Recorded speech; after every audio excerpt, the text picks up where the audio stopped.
యేసుక్రీస్తు ప్రశస్తమైన నామంలో ప్రియులందరికీ కూడా శుభాలు వందనాలు తెలియజేస్తూ ఉన్నాను.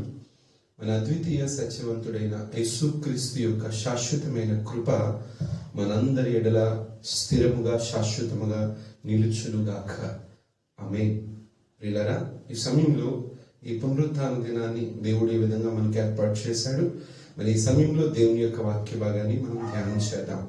దాదాపుగా కొన్ని 2-3 వారాలుగా మనము ఈ ఒక్క వాక్య భాగాన్ని ధ్యానం చేస్తూ ఉన్నాం. రోమీయులకు రాసిన పత్రిక 14వ అధ్యాయము 17, 18, 19 వచనాల్లో దేవుడు శ్రేష్టమైనటువంటి ఒక ప్రత్యేకమైన విషయాన్ని తెలియజేస్తూ ఉన్నాడు. మనకు క్షేమం కలగాలి అంటే, దేవుని కృప మన జీవితాలలో విస్తరింప చేయబడాలి అంటే, నువ్వు ఏం చేస్తున్నా, ఏ పనికి వెళ్తున్నా, ఏ పరిస్థితుల గుండా నడిపించబడుతూ ఉన్నా, దేవుని యొక్క క్షేమాభివృద్ధి మనకు కలగాలి అంటే మనం చేయవలసినటువంటి కొన్ని పనులను గురించి మనం ధ్యానం చేస్తున్నాం. ఈ మాటలను వినడానికి సిద్ధపడుతున్న ప్రియ దేవుని పిల్లలారా, దేవుని దైవ జనాంగమా, మీరందరూ కూడా ఈ వాక్య భాగాన్ని విని దేవుని యందు బలపరచబడతారని, యేసుక్రీస్తులో మీ విశ్వాసాన్ని స్థిరంగా కాపాడుకుంటారని ప్రభు పేరట నేను మనవి చేస్తూ ఉన్నాను. ఈ సమయంలో వాక్య భాగానికి వెళ్దాం. పరిశుద్ధ గ్రంథం నుండి రోమీయులకు రాసిన పత్రిక 14వ అధ్యాయము 17, 18, 19 వచనాల్లో అపోస్తలుడైనటువంటి పౌలు ఇలా మాట్లాడుతూ ఉన్నాడు. దేవుని రాజ్యము భోజనము పానము కాదు, కానీ నీతియు సమాధానమును పరిశుద్ధాత్మయందరి ఆనందమునై ఉన్నది. ఈ విషయమై క్రీస్తునకు దాసుడైన వాడు దేవునికి ఇష్టడును, మనుష్యుల దృష్టికి యోగ్యుడనై ఉన్నాడు. కాబట్టి సమాధానమును పరస్పర క్షేమాభివృద్ధిని కలుగచేసే వాటిని ఆసక్తితో అపేక్షింతుము అని పౌలు చెప్తూ ఉన్నాడు. నిజమే, ఈరోజు నీకు నాకు క్షేమం కావాలి, నీకు నాకు దేవుని సహాయం కావాలి. నీవు ఎక్కడికి వెళ్తున్నా, ఏ పని చేస్తున్నా దేవుని యొక్క కృప తోడై ఉండాలి. భయంకరమైన రోజుల్లో మనం ఉన్నాం. తల్లి చాడ పిల్లని తెలియక, పిల్ల చాడ తల్లికి తెలియని చాలా భయంకరమైన పరిస్థితులు ఎప్పుడో వస్తాయి అని అనుకున్నాం, కానీ చాలా త్వరితంగా వచ్చాయని ప్రతి ఒక్కరు కూడా గ్రహించాలని ప్రభు పేరిట మనవి చేస్తూ ఉన్నాను. అందుకే ప్రతి క్రైస్తవుడు లేక యేసుక్రీస్తును ఎరగని వాడు కూడా యేసుక్రీస్తును ఎరగడానికి జరుగుతున్నటువంటి పరిణామాలు, పరిస్థితులు అంశమా నీవు నిజమైనటువంటి దేవుని తెలుసుకోవాలి. నిజమైనటువంటి దేవుని యొక్క శక్తి సామర్థ్యాలను నువ్వు అనుభవించగలగాలి. అప్పుడే ప్రభు తన రాజ్యంలో నీకు ఒక స్థానాన్ని ఇవ్వగలుగుతాడు. అందుకే పౌలు చెప్తూ, దేవుని రాజ్యము భోజనము పానము కాదు, అది నీతి సమాధానము పరిశుద్ధాత్మయందరి ఆనందమునై ఉన్నది. ఆ ఆనందాన్ని నీవు నేను అనుభవించాలి అని, ఆ సంతోషంలో నీవు నేను నివాసం చేయాలి అని, నిత్యము నివసించగలిగే దేవుని రాజ్య వారసులంటులుగా ఉండాలని పౌలు మహాశయుడు నీ నీతిని కోరి, నిన్ను కోరి, లేక నీ భక్తిని కోరి చాలా శ్రేష్టమైన విషయాలు మాట్లాడుతూ ఉన్నాడు. నిజమే, ఈ విషయమై ఏ నీతినైతే, ఏ సమాధానమునైతే, ఏ ఆనందమునైతే వెంటాడుతూ ఉంటావో ఆ విషయమై నువ్వు క్రీస్తుకు దాసుడుగా ఉంచబడాలి. అనగా ఆయనను మోసేవాడిగా, ఆయన సన్నిధిలో ఆయనను ధ్యానం చేసేటువంటి వ్యక్తిగా, ప్రభువుని నిత్యము కూడా ఆరాధన చేసేటువంటి వ్యక్తిగా, క్రీస్తు నామస్మరణ నిత్యము నీ బ్రతుకులో నువ్వు కొనసాగించేటువంటి వ్యక్తిగా సిద్ధపరచబడాలి. అందుకే ఆ విషయమై క్రీస్తుకు దాసుడైన వాడు దేవునికి ఇష్టడుగా మార్చబడుతూ ఉన్నాడు. దేవునికే ఇష్టడైతే మనుషులందరి దృష్టికి యోగ్యుడిగా ఎంచబడుతూ ఉన్నాడు. అనగా దేవుని దయలోను మనుష్యుల దయలోను అంతకంతకు వర్ధిల్లుతూ ఉంటాడు. ఆ స్థితి నీకు కావాలి, ఆ స్థితి నువ్వు పొందుకోవాలి. నీవు దేవునికి ఇష్టడుగా ఉండాలి, మనుష్యుల దృష్టికి యోగ్యుడిగా ఉండాలి. ముఖ్యంగా దేవుని రాజ్యపు వారసురాలుగా నీవు ఉండాలి. కాబట్టి ఆ రాజ్యాన్ని నువ్వు చేరాలి అన్నా, ఆ రాజ్యంలో నువ్వు నిత్య నివాసమును కొనసాగించాలి అన్నా, నీకు క్షేమాభివృద్ధి చేసేటువంటి వాటిని, నీ ఆధ్యాత్మిక జీవితాన్ని అంతకంతకు అభివృద్ధి చేయగలిగినటువంటి వాటిని, నువ్వు పరలోకంలో ఉన్నప్పటికీ లేక ఇహలోకంలో బ్రతుకుతున్నప్పటికీ నువ్వు ఏం చేస్తున్నా, ఎక్కడికి వెళ్తున్నా, ఏ పనిని పూనుకుంటున్నా, లేక ఏ కార్యం కోసము నువ్వు ఎదురు చూస్తూ ఉంటున్నా, నీకు అన్ని విషయాల్లోనూ కూడా క్షేమము కలగాలి అంటే, అభివృద్ధి కలగాలి అంటే పౌలు నీకు నాకు కొన్ని పాఠాలు నేర్పిస్తూ ఉన్నాడు. ఆ క్రమంలో చాలా చక్కటి విషయాలు మనం నేర్చుకున్నాం. ప్రియులారా, ఈ దినాలు పరిస్థితులు అస్సలు బాలేదండి. అస్సలు మనుషులు ఏం చేస్తున్నారో, ఎక్కడికి వెళ్తున్నారో, చివరికి వారు ఎక్కడికి వెళ్తారో అని తెలియక నిస్సహాయ స్థితిలోనే పడి ఉంటూ ఉన్నారు. కానీ ప్రతి వ్యక్తి తెలుసుకోవాల్సినటువంటి సత్యం ఒకటి ఉంది. మనము తప్పక దేవుని రాజ్యంలో ఉండాలి, దేవుని ఆశ్రయించాలి, ఆయన పక్షాన నిలవబడాలి. అంతేకాదు ఇహలోకంలో జీవిస్తున్నటువంటి మన జీవితంలో ఏ విధమైనటువంటి ఇబ్బందులు, ఏ విధమైనటువంటి మహాభయంకరమైన పరిస్థితులు, ఏ విధమైన సమస్యలు, శోధనలు మనల్ని వెంటాడకుండా ఉండాలి అంటే దేవుని క్షేమం మనకు అవసరం. ఈరోజు మన డబ్బు మనకి ఏమాత్రము కూడా క్షేమాన్ని ఇవ్వలేకపోతుంది. లేక మనం సంపాదించుకున్న పలుకుబడి మనకు ఏమాత్రము కూడా ఆదరణ కానీ ధైర్యాన్ని కానీ కలగ చేయలేకపోతుంది. కారణం ఏంటంటే క్షేమమును కలగ చేసే వారి చెంత మనం ఉంటే తప్పక మన దేవుడు మనకు క్షేమాన్ని కలగ చేస్తూ ఉంటాడు. ఆ విషయంలో మనము కొన్ని 3 విషయాలు మనం నేర్చుకున్నాం. మొట్టమొదటిగా మనం చూస్తున్నట్లయితే మంచి దానిని మనం హత్తుకోవాలని. రెండో విషయాన్ని మనం గమనించినట్లయితే ప్రార్థన యందు పట్టుదల కలిగి ఉండాలి అని. మూడో విషయాన్ని మనం చూసినట్లయితే ఆతిథ్యము ఇవ్వాలని. 3 విషయాలు మనం నేర్చుకున్నాం. నీ బ్రతుకులో నీకు క్షేమం కలగాలి అంటే, నీవు క్షేమాభివృద్ధితో అంతకంతకు ఆశీర్వదించబడాలంటే మంచి వాటిని అత్తుకోవాలి. రెండవదిగా ప్రార్థన పట్టుదల కలిగి ప్రార్థన చేయాలి. అది నీకు, నీ కుటుంబానికి, లేక నీ సహాయకు, నీతో ఉన్నటువంటి వారందరికీ కూడా అది ఎంతో క్షేమాన్ని కలుగ చేస్తూ ఉంటుంది. మూడవదిగా ఆతిథ్యం ఇచ్చేటువంటి వ్యక్తిగా, అనేకుల కొరకు నువ్వు శ్రమపడేటువంటి వ్యక్తిగా, లేక అనేకులకు నువ్వు ప్రేమను పంచే వ్యక్తిగా, నీకు చేతనైనంత సహాయం చేయగలిగినటువంటి వ్యక్తిగా నీవు ఉంచబడాలని పౌలు చెప్తూ ఉన్నాడు. అది వాస్తవం, అక్షర సత్యం. ఈరోజు 4వ విషయాన్ని మనం గమనించగలిగినట్లయితే అపోస్తుల కార్య రోమీయులకు రాసిన పత్రిక 12వ అధ్యాయము 16వ వచనాన్ని మనం చూస్తే 4వ విషయం చాలా చాటుగా మాట్లాడుతూ ఉంటాడు. ఏడ్చువారితో ఏడుగుడి, ఒకరితో ఒకరు మనస్సు కలిగి ఉండుడి. 4వ విషయాన్ని మనం గమనించినట్లయితే ఇక్కడ చాలా చక్కటి మాట మాట్లాడుతూ ఉన్నాడు అపోస్తలుడైనటువంటి పౌలు. ఏడ్చువారితో ఏడ్చి మీరు ఒకరితో ఒకడు మనస్సు కలిగి ఉండండి. నీకు, నీ కుటుంబానికి, లేక నీకు, నీకున్న వారికి క్షేమము కలగాలి అంటే నువ్వు ఒకరితో ఒకడు మనస్సును కలిగి జీవించేటువంటి జీవితాన్ని కొనసాగించగలగాలి. అనగా ఏకముగా ప్రవర్తించేటువంటి ప్రవర్తన, అనగా ఏక ఆలోచన, ఏక తలంపు, ఒకే మార్గం గుండా నడవడం, ఒకే పనిని పూనుకోవడం, ఒకరితో ఒకడు కలిసేటువంటి మనస్సును కలిగి జీవించగలగాలి. అందుకే పౌలు చెప్తూ ఉన్నాడు, నీకు, నీ కుటుంబానికి క్షేమం కలగాలి అంటే ఒకరితో ఒకడు మనస్సు కలిగి ఉండండి. యేసుక్రీస్తు ప్రభు కూడా నూతన నిబంధన గ్రంథంలో చక్కటి విషయాన్ని తెలియజేస్తూ ఉన్నాడు. నిన్ను వలె నీ పొరుగు వారిని ప్రేమించు. ఆ మాటలో ఎంత గూఢార్థము దాచబడిందంటే, నిన్ను నీవు ఎంతగా అయితే ప్రేమించుకుంటున్నావో, నిన్ను నీవు ఎంతగా అయితే నమ్ముతూ ఉన్నావో, నిన్ను నీవు ఎంతగా అయితే ప్రేమించుకోవడానికి ఎంత ప్రయాసపడుతున్నావో, అలాగే నీ తోటి వారిని, నీ సహోదరులను, లేక నీ ఇరుగు పొరుగు వారిని, లేక నీ రక్త సంబంధికులను, లేక నీ శ్రేయోభిలాషులను నీవు ప్రేమించేటువంటి వ్యక్తిగా ఉండాలి. ఎప్పుడు ప్రేమ కలిగి ఉండగలుగుతావంటే నా యేసయ్య ప్రేమను నీ బ్రతుకులో రుచి చూచినప్పుడు, తప్పక నా దేవుని ప్రేమను నీ బ్రతుకులో అనుభవిస్తూ ఉన్నప్పుడు ఆ ప్రేమను అనేకులకు పంచగలుగుతావు. ఒకరితో ఒకడు మనసు కలిగి ఉండడం అంటే ఆ అవతల వాని యొక్క హృదయమును కూడా ఎరిగి ఉండడమే కాదు, ఆయనతో ప్రతి విషయంలోనూ కూడా పాలిభాగస్తులుగా ఉండడం. ఎప్పుడు కలుగుతుంది? ఈ వేరు మనసులు ఎప్పుడు ఒక మనసుగా మార్చబడతాయంటే వాని మనసులో ఉన్న ఆలోచన యొక్క వ్యక్తిత్వము, ఆ ఎదుటి వాని మనసులో ఉన్న ఆలోచన యొక్క వ్యక్తిత్వము ఒకలా మార్చబడాలి. అనగా మంచిని చేసేటువంటి గుణం కలిగి జీవించాలి.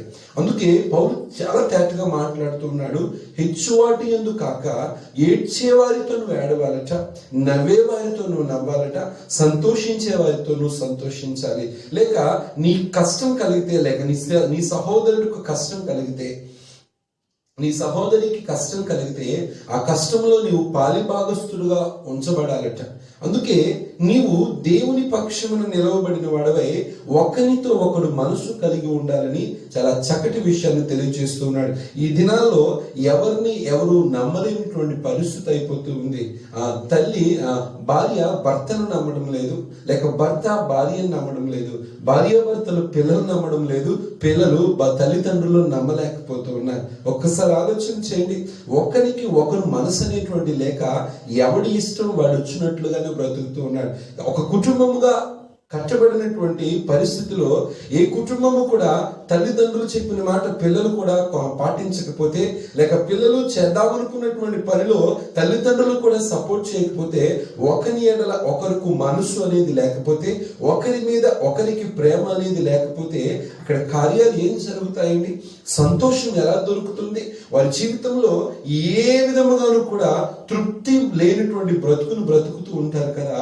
ఏకీభవించేటువంటి మనసు ఒక కుటుంబానికైనా, ఒక వ్యవస్థకైనా, ఒక సంస్థకైనా, లేక ఒక సంఘానికైనా, సహవాసానికైనా ఏకీభవించేటువంటి మనసు కావాలి, ఏకాత్మ. అందుకే ప్రభు వాక్యం సెలవిస్తుంది, ఎక్కడ ఏకాత్మ ఉంటుందో అక్కడ దేవుని ఆత్మ నిలిచి ఉంటుంది.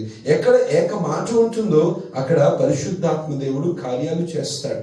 ప్రియులారా, ఒకరితో ఒకడు కలిసేటువంటి వ్యక్తిత్వాలుగా, ఒకరి మాట ఒకడు లోబడేటువంటి వ్యక్తిగా ప్రతి క్రైస్తవుడు కూడా జీవించగలగాలి. అప్పుడే ప్రభు మన జీవితాల్లో మనకు కావలసినటువంటి క్షేమాన్ని కోరి మన బ్రతుకులో ఉన్నతమైనటువంటి స్థితిని కలగచేస్తాడు. ఈరోజు నీకు క్షేమమును కలగచేసే వాటిలో ఆసక్తిగా అపేక్షించవలసిన 4వ విషయం ఏంటంటే, ఒకని యందు ఒకడు మనస్సు కలిగి జీవించాలి. బైబిల్ చెప్తుంది, అనేక సత్యాలను, అనేక సారాంశాలను బైబిల్ తెలియజేస్తుంది. ఫర్ ఎగ్జాంపుల్ కి సంఖ్యాకాండాన్ని మనం పరిశీలన చేస్తున్నట్లయితే వాళ్ళు చాలా చక్కటి మాట రాస్తూ ఉన్నాడు. సంఖ్యాకాండము 14వ అధ్యాయము 24వ వచనాన్ని మనం పరిశీలన చేస్తే అక్కడ కాలేబు అనేటువంటి ఒక నీతిమంతుడు కనిపిస్తూ ఉంటాడు. కాలేబు వీరెవరు అంటే, దేవుడు తన ప్రజల పక్షమున సిద్ధపరిచిన కనాను దేశానికి వారు వెళ్ళడానికి దేవుడు 2 వ్యక్తులను సిద్ధపరిచినారు. ఆ 2 వ్యక్తుల్లో మొదటి వ్యక్తి కాలేబు, రెండో వ్యక్తి యెహోషువ. అయితే ఆ కాలేబుని గురించి ఒక చక్కటి మాట రాయబడి ఉంది. ఆ మాట మనం మన జీవితాల్లో తెలుసుకోవాల్సినటువంటి వారమైనా. సంఖ్యాకాండము 14వ అధ్యాయము 24వ వచనాన్ని మనం చూస్తే, నా సేవకుడైన కాలేబు మంచి మనస్సు కలిగి పూర్ణ మనస్సుతో నన్ను అనుసరించిన హేతు చేత అతడు పోయిన దేశంలో అతనిని ప్రవేశపెట్టెదను. చాలా చక్కటి మాట రాస్తూ ఉన్నాడండి. పరిశుద్ధాత్మ దేవుడు నిన్ను నన్ను బ్రతికించడానికి, నిన్ను నన్ను దేవుని కోసం దేవునిలో ఉజ్జీవింపు చేయడానికి పరిశుద్ధాత్ముడు రాయబడుతున్నటువంటి ప్రతి మాట ప్రతి వ్యక్తిని కూడా బ్రతికిస్తూ ఉంటుంది. నిజమే, ఈ పరిశుద్ధ గ్రంథము జీవ గ్రంథం అండి.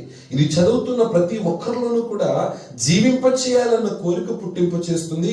ఆ జీవము యేసు క్రీస్తులో బ్రతకాలి, దాచబడాలనేటువంటి జీవాన్ని పుట్టిస్తుంది. ఈ బైబిల్లో తప్పులు వెతుకుదామని అనేకులు ప్రయత్నం చేస్తే ప్రియులారా, వారు బైబిల్ చదువుతూ ఉండగా బైబిలే వారి యొక్క తప్పిదములను బయట పెట్టినట్లుగా ఈ లోకంలో చాలా సాక్ష్యాలు కనిపిస్తూ ఉన్నాయి. ఈరోజు దేవుని పక్షాన నువ్వు నిలవబడాలంటే ఏక మనస్సును కలిగి నువ్వు జీవించగలగాలి. ఒకడు మంచి మనస్సును కలిగి జీవించాలి. ఈ మంచి మనస్సు దేవుని యొక్క మనస్సు అయి ఉండాలి. ఆ మనస్సు అందరినీ ఒకేలా చూస్తుంది, అందరినీ ఒకేలా ప్రేమించగలుగుతుంది, అందరి ఎడల ఒకే రకమైనటువంటి సానుభూతి, ఒకే రకమైనటువంటి ఆప్యాయత, ప్రేమను కనపరచగలుగుతుంది. ఒకరు ఎక్కువ ఒకరు తక్కువ అనే భేదం ఏ విధముగాను కూడా దేవుని ప్రేమ పుట్టించదు. కానీ అందరినీ కూడా సమానముగా ఉండేటట్లుగా, సమానంగా చూసినట్లుగా ఏర్పాటు చేస్తుంది. ఇక్కడ కాలేబుని గురించి ఒక చక్కటి మాట రాయబడి ఉంది. పరిశుద్ధాత్ముడు అంటాడు కదా, నా సేవకుడైన కాలేబు మంచి మనస్సు కలిగి పూర్ణ మనస్సుతో నన్ను అనుసరించిన హేతు చేత అతడు పోయిన దేశంలో నేను అతనిని ప్రవేశపెట్టెదను. కాలేబు గురించి ప్రభు చెప్తున్నటువంటి సాక్ష్యం. నా సేవకుడైన కాలేబు మంచి మనస్సు కలిగి. మంచి మనస్సు అంటే ఏంటండి? మంచి మనస్సు అంటే ఆ మనసులో ఏ విధమైన కల్మషము, ఏ విధమైనటువంటి వ్యతిరేకమైనటువంటి ఆలోచన, ఏ విధమైనటువంటి చెడ్డ తలంపులు, ఏ విధమైనటువంటి పైకి ఒకలా మాట్లాడి లోపల ఒకలాగా ప్రవర్తించేటువంటి తత్వం అనేది లేని మనసే మంచి మనసు. ఈరోజు నీకు ఆ మంచి మనసు కలిగి ఉండాలి. మంచి మనసు అనేది నీలో ఉంటే ఆ మనసు ఏం చేస్తుందంటే అందరికీ మంచి చేసేలా చేస్తుంది, అందరి ఎడల మంచిగా ఉండడానికి ప్రయత్నం చేస్తుంది, అందరికీ మంచిగా వారిని హత్తుకోవడానికి, మంచిగా వారిని ప్రేమించడానికి, మంచిగా మాట్లాడడానికి. ఇంకా చెప్పాలంటే అందుకే రాయబడి ఉంది అక్కడ మంచి మనస్సు అంటే చెడ్డ మనస్సు అనేది ఒకటి ఉంది. ఆ చెడ్డ మనసు ఎప్పుడు మనుషుల్ని చెడ్డగా ప్రవర్తించడానికి, చెడుగా ప్రవర్తించడానికి, చెడ్డ పనులు చేయడానికి, చెడ్డకరమైనటువంటి జీవితాన్ని కొనసాగించడానికి సిద్ధపడుతుంది. దాని గురించి నేను మాట్లాడడం లేదు. ఇప్పుడు తన సేవకుడైనటువంటి కాలేబు కట్ట దేవుడు మంచి మనసు ఇచ్చాడట. ఆ మనసుతో, పూర్ణ మనస్సుతో దేవుడిని వెతికాడట. ఆ వెతికిన వెతుకులాట దేవుని రాజ్యంలో ప్రవేశించడానికి, ఆయన ఏర్పాటు చేసిన వాగ్దాన దేశాన్ని స్వతంత్రించుకోవడానికి తన్ను తాను సిద్ధపరచగలిగింది. ప్రియులారా, మంచి మనసు అనేది ప్రతి క్రైస్తవుడికి కావాలి, ప్రతి క్రైస్తవురాలకు కూడా కావాలి. ఈరోజు ప్రభువుని నమ్ముకున్నామని చాలా మంది చెప్తూ ఉంటారండి. మంచి మనసు, మంచి వ్యక్తిత్వం అనేది లేక చాలా చెడ్డ తలంపులతో, చెడ్డ క్రియలతో, చెడు సహవాసాలను కలిగి జీవిస్తూ ఉంటారు. పైకి మాత్రము భక్తి వేషాన్ని మాత్రం చాలా బాగా వేస్తారు, లోపలంతా కుళ్ళుతోనూ కుతంత్రాలతోనూ వారి వ్యక్తిగత జీవితాలను కొనసాగిస్తూ ఉంటారు. అది కాదు మంచి మనసు. నువ్వు లోపల ఎలా ఉన్నావో నువ్వు బయట కూడా అలాగే ఉండాలి. నువ్వు బయట ఎలా ప్రవర్తిస్తున్నావో నీ లోపల కూడా అలాగే ప్రవర్తించగలగాలి. జాలి కలిగిన మనస్సు లేక మంచి ఆదరించగలిగినటువంటి మనస్సు నీకు కలిగి ఉండాలి. యేసుక్రీస్తు ప్రభు ఈ లోకానికి వచ్చి ఆయన తన మంచి మనస్సును యావత్ ప్రపంచానికి బయలుపరిచాడు. అందుకే కలువరి శిలువలో ఆయన తన ప్రజల కోసం నలిగిపోవాల్సి వచ్చిన, నా తండ్రి వీరేం చేస్తున్నారు, వీరికి తెలియదయా, వీరిని దయతో క్షమించమని మంచి మనసుతో ఆ మాట మాట్లాడాడు తప్ప లోపల ఒక మాట పెట్టుకుని పైకి ఒక మాటగా మాట్లాడినటువంటి వాడు కాదు నా యేసయ్య. యేసయ్యను నమ్ముకున్న నీవు, నీ వ్యక్తి జీవితం, నీ వ్యక్తిత్వము ప్రభు ఎదుట ఎట్లు కనబడుతుంది? మంచి మనసేననిది, మంచి మనస్సాక్షేననిది, లేక ఇంట్లో ఒకలాగా, బయట ఒకలాగా, సంఘంలో ఒకలాగా, సమాజంలో ఒకలాగా, లేక ఫ్రెండ్స్ దగ్గర ఒకలాగా, లేక నీ రిలేటివ్స్ దగ్గర ఒకలాగా, మనుషుల దగ్గర ఒకలాగా నువ్వు ప్రవర్తించుకుంటూ ఊసరి వెళ్ళి ఎలాగైతే రంగులు మారుస్తూ ఉందో నీవు కూడా అట్లు రంగులు మారుస్తూ ఉన్నావేమో. ఒక్కసారి ఆలోచించే. అది మంచి మనస్సు కాదు. మంచి మనసు అంటే ఎదుటి వారిని ప్రేమించగలగాలి, ఎదుటి వారికి సహాయం చేయగలగాలి. నువ్వు ఎక్కడున్నా, ఎప్పుడున్నా, ఎలా ఉన్నా ఒకేలా ప్రవర్తించగలగాలి. పూర్ణమైన మనస్సుతో నీ దేవుడైన యెహోవాను నువ్వు వెతకాలి. అది మంచి మనసు. మంచి మనసు ఏం చేస్తుందంటే ఎప్పుడు మంచి చేసేలా ప్రవర్తిస్తుంది, మంచిగా బ్రతకడానికి ఏర్పాటు చేస్తుంది, మంచిగా జీవించాలని ఎంతో మందిని ఆ మంచి మనసు, అందుకే వాళ్ళకున్న మంచి మనసును బట్టి దేవుడు వాడికి మంచి మనసు ఇచ్చాడు. మంచిగా మాట్లాడతాడు, వాడి ప్రవర్తన చాలా మంచిగా ఉంటుంది అనేటువంటి సాక్ష్యాన్ని కూడా మనం చూస్తూ ఉంటాం. అటు సాక్ష్యాన్ని నువ్వు పొందుతూ ఉన్నావా? నీకు దేవుడు కలగ చేయబోతున్న మంచి మనస్సును నువ్వు కలిగి జీవిస్తూ ఉన్నావా? పైకి ఒకలాగా, లోపల ఒకలాగా ప్రవర్తించేటువంటి మనస్సు దేవుని రాజ్యాన్ని చేర్చలేదు, దేవుని రాజ్యాన్ని కూడా ఉంచలేదు. అందుకే దేవుని రాజ్యము దేనితో సమానంగా పోల్చాడంటే నీతి, సమాధానము, పరిశుద్ధాత్మయందరి ఆనందం. మంచి మనసు ఎవరికైతే ఉంటుందో వాడు నీతిగా బ్రతుకుతాడండి, న్యాయంగా ప్రవర్తిస్తాడండి, వాడు దేవుని యందు సంతోషించగలడు. అదే చెడ్డ తలంపులతోనూ, చెడ్డ మనసుతోనూ వాడు వ్యతిరేకంగా ప్రవర్తిస్తున్నట్లయితే వాడి మనసు, వాడి మనస్సాక్షి, వాడికి ఉన్నటువంటి ప్రతి పరిస్థితి దేవునికి విరుద్ధంగానే ప్రవర్తిస్తూ ఉంటుంది. ఒక్కసారి ఈ మాటలు వింటున్న నీ క్రైస్తవ జీవితంలో ఒక్కసారి ఆలోచన చేయాలని ప్రభు పేరిట నేను మనవి చేస్తూ ఉన్నాను. ఈరోజు ప్రభు పక్షాన నిలవబడిన నీ క్రైస్తవ జీవితంలో నీవు దేవుని కలిగిన మంచి మనస్సు చేత నీ మనస్సాక్షిని నువ్వు కలిగి జీవిస్తూ ఉన్నావా? అది తప్పక ఏం కలిగి చేస్తుందంటే యేసయ్య యొక్క క్షేమాభివృద్ధిని పొందుకునేలా చేస్తుంది. యేసయ్య కృప నీ బ్రతుకులో అనుభవించేలాగా చేస్తుంది. దేవోక్తి సెలవిస్తుంది కదా, కాలేబు వలె నువ్వు మంచి మనసును కలిగి, మంచి మనస్సాక్షిని కలిగి ప్రభు పక్షాన నువ్వు నిలవబడగలిగినట్లయితే తప్పక నా దేవుడు తన కృపను నీ బ్రతుకులో అనుగ్రహింపచేస్తాడు.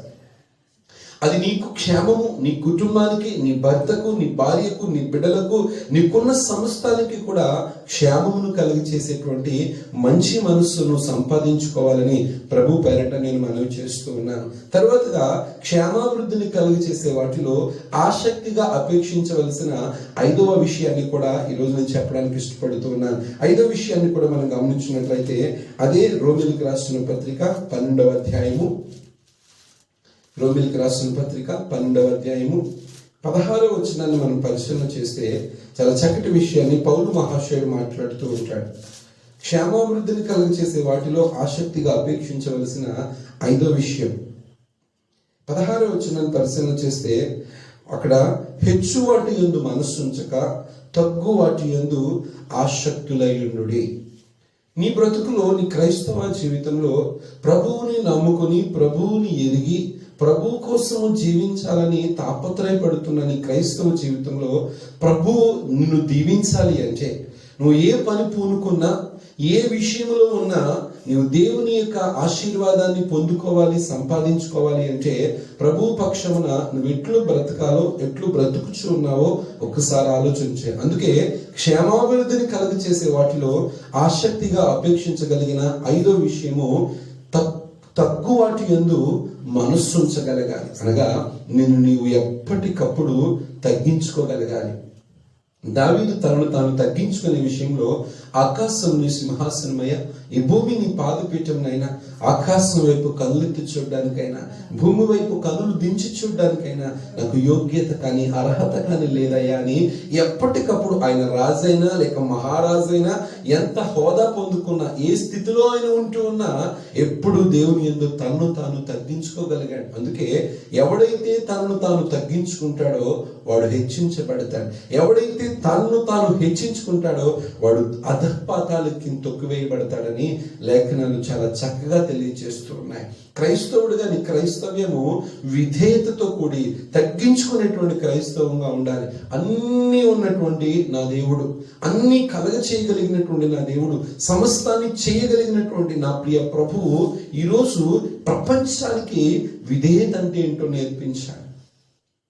ఏ హోదాకు, ఏ మహిమకు, ఏ ఆత్మకు కూడా ఆ కొలత లేనంత కలిగినటువంటి వాడై ఉండి ఆయన ఈ లోకం కోసం, అనగా నీ కోసం, నా కోసం, నీవు దేవుని రాజ్యంలో ఉండాలని, ఆ రాజ్య వారసత్వంలో నీవు నేను పాలిభాగస్తుడుగా ఉండాలని తనను తాను నీ కోసం, నా కోసము తగ్గించుకున్నాడే. తగ్గించుకోవడానికి ఇష్టపడ్డాడే. దేవుడు వంటి వాడే తనను తాను నీ కోసం, నా కోసం తగ్గించుకుంటే కేవలము పురుగు వంటి వాడవు, కేవలము నరమాత్రుడవు, గాలిలో ఎగిరిపోయేటువంటి వెళ్ళు వంటి వాళ్ళమండి మనము. నీటి మీద బుడగ వంటి వాళ్ళమండి మనము. క్షణమాత్రము భయంకరమైనటువంటి పరిస్థితులు కూడా తట్టుకోలేనటువంటి ఈ నరపుత్రులం, నర శరీరులము. ఎండకి తట్టుకోలేం, చలికి తట్టుకోలేం, వర్షాలకి తట్టుకోలేం, దేనికి కూడా తట్టుకోలేని, ఎందుకు పనికిరానటువంటి నిర్జీవమైనటువంటి పరిస్థితిలో ఉన్నటువంటి ఈ దౌర్భాగ్యమైనటువంటి మనము ఏందో చూసుకుని అహంకారంతో, ఏదో చూసుకుని బెంకములతో, ఏదో చూసుకునేటువంటి అధికారాలతో కొట్టుకోవడానికి పోతూ ఉంటాడే తప్ప, అయ్యో సమస్తాన్ని కలుగు చేసినటువంటి దేవుడే నా కోసం ఈ లోకంలో తన్ను తాను తగ్గించుకున్నాడే. నేనెందుకు తగ్గించుకోలేకపోతున్నాను?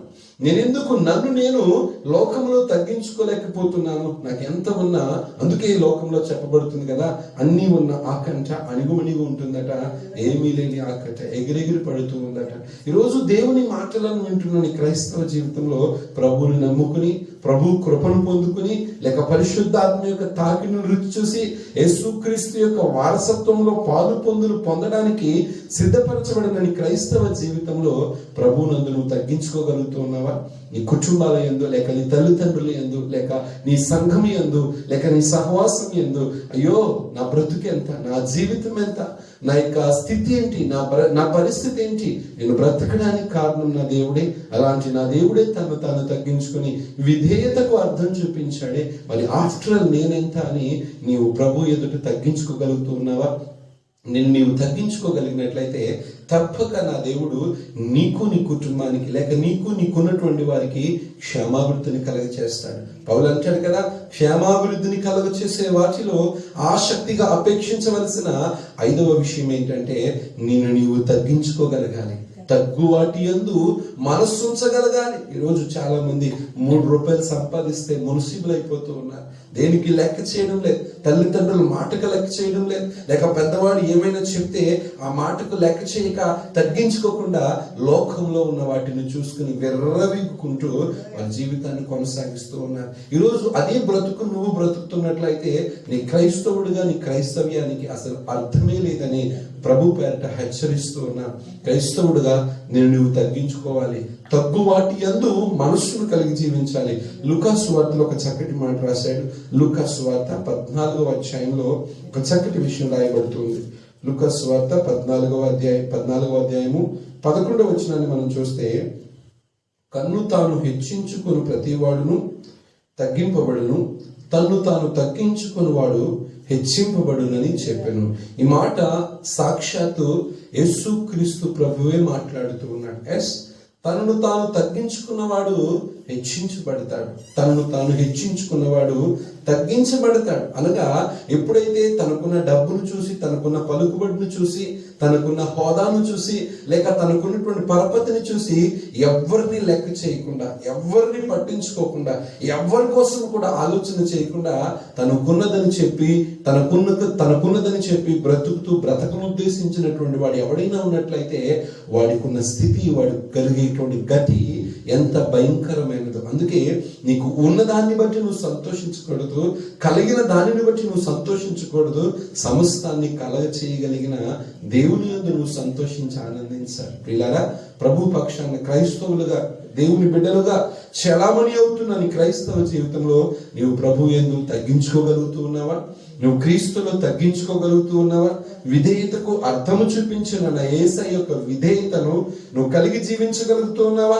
అది నీకు క్షేమమును, అభివృద్ధిని కూడా కలుగచేసి నీ బ్రతుకును ఉద్ధరింపు చేయడానికి, నీ జీవితాన్ని శాశ్వత కాలము కూడా ప్రభువులో ఉద్ధరింపు చేయడానికి నా దేవుని వాక్యము ఎంతగానో నిన్ను బ్రతికిస్తుందని నేను ప్రభు పేరిట మనం చేస్తూ ఉన్నాను. పిల్లరా, ప్రభు పక్షమున నువ్వు నిలవబడ్డానికి, ఆయన సన్నిధిలో నువ్వు దేవుని సాక్షిగా ఉంచబడ్డానికి, ఆయన రాజ్య వ్యాప్తిలో దేవుని సన్నిధిలో ఒక బలమైనటువంటి వ్యక్తిగా నీవు ఉంచబడ్డానికి, ఈ లోకంలో బ్రతుకుతున్నంత కాలము నా దేవుని క్షేమం నీకు కావాలి, నా దేవుని అభివృద్ధి నీకు కావాలి, నా దేవుని యొక్క కాపుదల నీకు కావాలి. అప్పుడే నీ బ్రతుకులో నువ్వు ఏ పని పూనుకున్నా, ఎక్కడికి వెళ్తున్నా, ఏం చేస్తున్నా, ఏం జరుగుతున్నా నా దేవుడు నీ జీవితంలో గొప్ప గొప్ప కార్యాలు చేస్తాడు. తన దూతలకు ఆజ్ఞాపించి నీ పరిస్థితిని మారుస్తాడు. నువ్వు పడిపోతూ ఉండగా నా దేవుడు నిన్ను బ్రతికిస్తాడు. పగలు ఎండ దెబ్బ అయినా, రాత్రి వెన్నెల దెబ్బ అయినా, నీకు ఇరుకు, ఇబ్బంది, కరువు, కష్టం, కన్నీరు, ఏ విధమైనటువంటి పరిస్థితులు నీ మీదకి వచ్చినా వాటన్నిటిలో నుండి కూడా నిన్ను తప్పించి నా దేవుడు నిన్ను బ్రతికిస్తాడు. దావీదు అంటాడు కదా, అనేకమైన కఠిన బాధలు కలుగ చేయువాడా, వాటన్నిటిలో నుండి నీవే మమ్మలను తప్పించు దేవుడు అని. నిజమే, పరిస్థితులు, సమస్యలు, శోధనలు, సుడిగుండం వంటి స్థితిగతులు మనుషులను ఆవరించిన, బాధించిన, బాధ పెట్టిన వాటన్నిటిలో నుండి తప్పించి క్షేమమును కలగచేసే నా యేసయ్య నీ పక్షమున ఉన్నాడని ఒక్కసారి ఆలోచన చేసి ఆ క్షేమమును ఇవ్వగలిగినటువంటి వారి పక్షాన నీ ఉండాలని ప్రభు పేరట మనం చేస్తూ నా ఈ కొద్ది మాటలను ముగిస్తూ ఉన్నా. దేవుడి కొద్ది మాటలను దీవించునుగాక. ఆమేన్. ప్రార్థన చేద్దాం. తల్లి ఉంచినట్లయితే ప్రార్థన చేసుకుందాం. మహాపరిశుద్ధుడా, ప్రేమస్వరూపుడా, భూమి ఆకాశములను సృజించిన మా తండ్రి, గొప్పవాడ, గొప్ప కార్యములను చేయగలిగిన వాడ, నిజమే నాయన. మా ధనము, మా బలము, మా ఘనము, మాకున్న పరపతి, మాకున్న పలుకుబడి ఏది కూడా మాకు క్షేమమునివ్వదు నాయన, మాకు ఆదరణ కలగచే, మాకు ధైర్యాన్ని ఇవ్వదు నాయన. కానీ ప్రభువా, నీ మాట, నీ కృప, నీ సన్నిధి, నీవే మాకు ధైర్యమును, క్షేమమును కలిగచేసే దేవుడు అని ప్రభువా. అయ్యా, మేము నేర్చుకున్నాం, విన్నాం, అదే ప్రకటిస్తూ ఉన్నాం. తండ్రి ప్రతి ఒక్కరు ఈ వాక్యాన్ని వింటున్న ప్రతి ఒక్కరు వారి జీవితాల్లో క్షేమమును కలగచేయమని ప్రభువా, అయ్యా క్షేమాధారము నీవేనని నేను ఆశ్రయించుచున్న ప్రతి ఒక్కరు ఇంకను ఆశ్రయించడానికి ఎందరి హృదయాలను తెరవనై ఉంటున్నావో నాయన, అయ్యా ప్రతి ఒక్కరికి నీ క్షేమమును కలగచేయండి. ఇదిగో నీ కృపను అనుగ్రహింపచేయండి. ధారాళమైన నీ సన్నిధితో నీ బిడ్డలను ఆదరించమని ప్రార్థన చేస్తూ ఉన్న మహోన్నతమైన నీ నామమును బట్టి నిన్ను స్తుతిస్తూ ఉండగా, ఇదిగో నీ బిడ్డల పక్షాన నీ కృపను అనుగ్రహింపచేసి తండ్రి విన్న వాక్యమును వారి జీవితాల్లో నీరు కట్టి ఫలింపచేయి.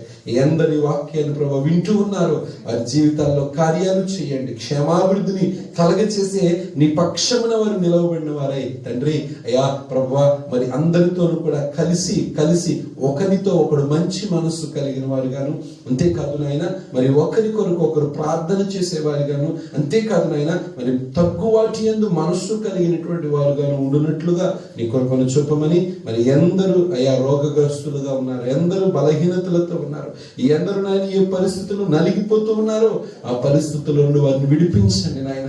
గర్భఫలం లేని వారికి గర్భాలను తెరవండి నాయన. కుటుంబంలో శాంతి సమాధానాలు లేని వారికి శాంతి సమాధానాలను ప్రభువును అనుగ్రహించి నీ బిడ్డలను సాక్షులుగా వాడుకోండి. ఇదిగో నీ నామంలో అయ్యా నీ బిడ్డలకు వింటున్నటువంటి ప్రతి ఒక్కరికి శుభాలు ప్రకటిస్తూ ఉండగా నీవే దీవించి ఆశీర్వదించి మహిమ ఘనత ప్రభావములను మీరే పొందుకోమని యేసయ్య పేరట అడిగి వేడుకొనుచున్నాను తండ్రి, ఆమేన్. తండ్రి అయిన దేవుని ప్రేమ, ప్రభువైన యేసుక్రీస్తు కృప, పరిశుద్ధాత్మ యొక్క అన్యోన్య సహవాసం కూడిన బిడ్డలకును సంఘాలకును ప్రభువా, ఈ వాక్యం వింటున్న వారందరికీ నీ ప్రత్యేకమైన కృప, క్షేమము, అభివృద్ధి శాశ్వత కాలము సదాకాలము తోడై నడిపించి మహిమ పొందునుగాక. ఆమేన్. Praise lord. దేవునికి స్తోత్రం. దేవుడు మిమ్మల్ని దీవించునుగాక. ఆమేన్.